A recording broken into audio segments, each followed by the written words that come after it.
વીજપડીમાં ઈદ એ મિલાદના જુલુસમાં હિન્દુ મુસ્લિમ સાથે જોડાતા કોમી એકતાનો આપ્યો સુંદર સંદેશ। નમસ્કાર, સહજ સંદેશ સાથે હું છું ગોપાલ ભેસાણિયા। સાવરકુંડલા તાલુકાના વીજપડી ગામે આજે ઈદે મિલાદુન્નબીના પવિત્ર પર્વ નિમિત્તે યોજાયેલા જુલુસમાં કોમી એકતા અને ભાઈચારાનું સુંદર દ્રશ્ય જોવા મળ્યું હતું।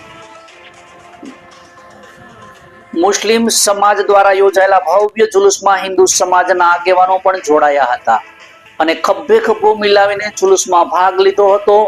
હિન્દુ મુસ્લિમ સમાજના લોકોની એક સાથે ઉપસ્થિતિએ ગામમાં ભાઈચારા અને એકતાનો સંદેશ આપ્યો હતો। ગામની શેરીઓમાંથી પસાર થયેલા જુલુસ દરમિયાન પોલીસ સ્ટાફ પણ પગપાળા સાથે રહ્યો હતો અને સમગ્ર રૂટ પર સુરક્ષા વ્યવસ્થા સંભાળી હતી। કોઈ અનિચ્છનીય બનાવ ન બને તે માટે પોલીસ દ્વારા ચુસ્ત બંદોબસ્ત ગોઠવવામાં આવ્યો હતો। સ્થાનિકોના જણાવ્યા મુજબ વીજપડી ગામમાં હિન્દુ મુસ્લિમ સમાજ વર્ષોથી એકબીજાના તહેવારોમાં સહભાગી બને છે। પરસ્પર ભાઈચારા અને સૌહાર્દપૂર્ણ વાતાવરણ વચ્ચે ઈદ એ મિલાદનું જુલુસ શાંતિપૂર્ણ રીતે સંપન્ન થયું હતું।